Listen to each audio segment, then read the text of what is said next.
আমার স্বামীর গলায় একটা ছোট টিউমার হয়েছিল। ডাক্তার বললো যে ওনার অপারেশন করতে হবে।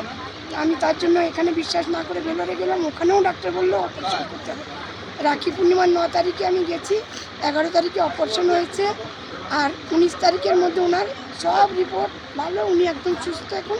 আপনি কি মানত করেছিলেন? হ্যাঁ, হঠাৎ ইনস্ট্যান্ট মানুষ করেছি আমি, মোবাইলে তখন এমনি আসি, কিন্তু তখন করেছি দেখেছি সব রিপোর্ট ভালো। ওনার 75 বছর বয়সে যেটা ভয় পেতাম, কোনো কিচ্ছু অসুবিধা হয়নি।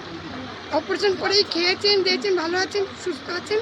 আপনি কি আগে এসেছিলেন মায়ের কাছে? আমি এমনি এসছি মন্দিরে, মায়ের এমনি পুজো দিয়ে গেছি, এসছি, মানত করেছি। আরও আমার মেয়ে এসছে, মানত করছে, এই আরেক মেয়ে আমার।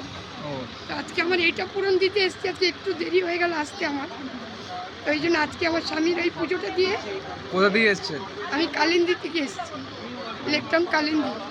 জয় মা মনসা দেবী।